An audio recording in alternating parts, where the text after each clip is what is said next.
The stuff in his Medinian period contradict directly the things in his Meccan period. So Luther, right, Muhammad Luther also went through the same kind of process that Muhammad seemed to have gone through. And the things he said later, and he says some very odd things about Islam in his later period. He makes a very strange statement that is really concerning to me when I see him say it. And also, yes, I will state that much of what I read here is literally taken in parallel, well, is literally in parallel with the Islamic law, the Sharia.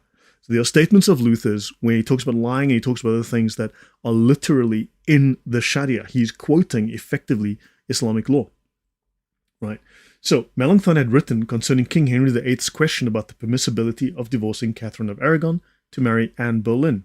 And he held that the safest course for the king would be to marry a second wife without divorcing the first.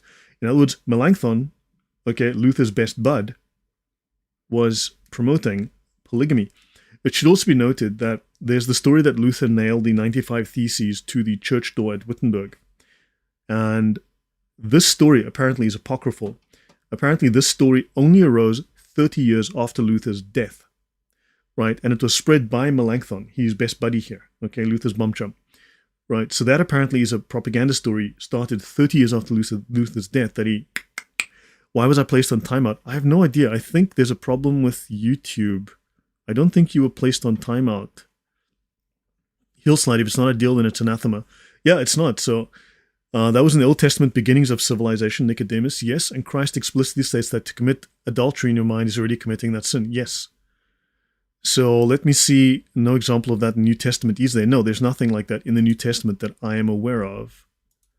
So let me see. Let me see here. Okay, the diet of worms. Yeah, well, okay, not going to comment on that. Okay, so let me see.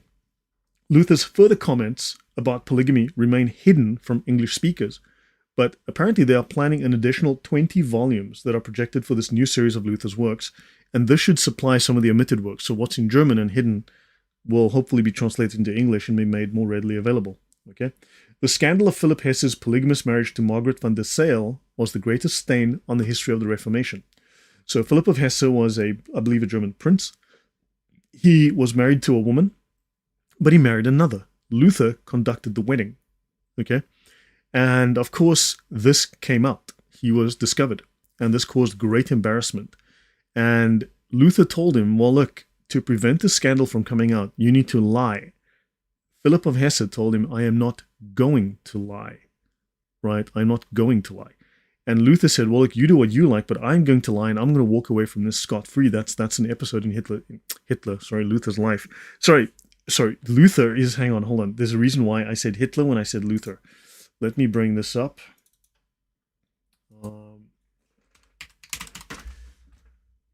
So, file name Luther, here. Oh yeah, this is the reason why I brought this up. Luther and Hitler, a linear connection between Martin Luther and Adolf Hitler's anti-Semitism with the nationalistic foundation.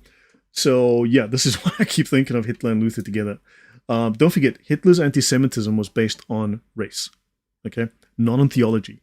Although the Nazis utilized Martin Luther and his very, very disgusting views against Jews, his very deeply held hatred of Jews, also as rationalization.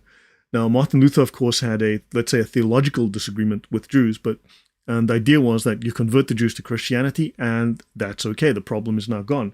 Adolf Hitler's like, these Jews have dirty genes, and if you make them into Christians and make them acceptable and they marry into the population, they're going to take their vile, ugly, disgusting genetic material, and they're going to then, ruin everyone else's prime Aryan heritage. So there was a difference, okay? But that said, Martin Luther gave great cannon fodder to Hitler. Okay, regarding Jews. So that's, okay, close that. So anyway, so Luther recommended that this guy lie, and he said he's going to lie, and he's going to get away with it scot-free. So now I will say it again, without going into detail, there are parallels with the teachings of Islamic Sharia law in Luther's words here, okay? And I will cover more on that another time, right? So, okay, did I miss anything? Any comments? It was necessary for church offers to be monogamous. Yes, Hillslide. Let me see something. When the Lord was asked why Moses allowed polygamy, the Lord's answer was clear: created the man and woman. Okay, so interesting, right? Joel Thomas, I wasn't planning a stream today. This was just kind of literally 5 minutes before I thought, instead of recording this, I'll just go live. Okay, so that basically, let me see, wraps up this. Okay, so Luther strongly stood for the idea of polygamy, right? Luther didn't feel that the Bible actually prohibited it, and he would not take a stand against it. So he was very open to the idea of polygamous marriage, right? And this, of course, is an embarrassment for the Lutheran Church, which is actually in many ways deviated from Luther's original teachings. And there's a lot to be discussed about Luther's teachings that are very, very questionable. Okay, so someone asked about the books that Luther wanted to get rid of. So just on that point, I was doing research on that today, okay? So I will discuss that since we are here and I have a few minutes. Martin Luther dismissed 4 books from the New Testament canon when he translated the New Testament into German. These books were Hebrews, James, Jude, and Revelation. Luther rejected the inspiration of these books, and his reasons for doing so are explained in the book. Okay, so these are my notes that I'm taking on the basis of another book that I'm looking at. Okay, in fact, several books. I've got a whole list of books that I'm working my way through. So he found these 4 books, okay, Hebrews, James, Jude, and Revelation, he found them incompatible with his own doctrine. That would be sola scriptura and sola fide. Now, I mean, I'm a Protestant. Now, to be honest, I mean, you kind of just grow up in the church and you just kind of assume that's how it is. And then much later on, I found out, hey, there's a Catholic church and they're different, okay? And then I started to dig a little bit into the theology, and then you start to realize, okay, there's been a split, there was a schism, and so on. But then again, I mean, schism is bad for Catholics, but when the Protestant church divides into 9 million different churches, that's not a schism, that's okay, right? So now Luther, now sola fide, sola scriptura, when I look at them, when I actually look at them and examine them, I have questions about them, okay? Sola scriptura, man, there are some logical inconsistencies there. Even Luther is not consistent in his application of his own doctrine. He goes against himself, right? But yeah, we'll talk about that another day. So Luther denied the inspiration of these books as they contained teachings that contradicted the new doctrines he was proposing, such as sola fide, right? Also, Luther judged the book of Jude to be a modified copy of 2 Peter, thus unnecessary, and he denied that an apostle wrote Revelation, or that the Holy Spirit inspired the book of Revelation, so that had to go. Luther appealed to no authority but his own personal discernment, and he placed these 4 books in an appendix at the back of the Bible, so he literally edited the Bible. And as you all know, editing the Bible is okay, right?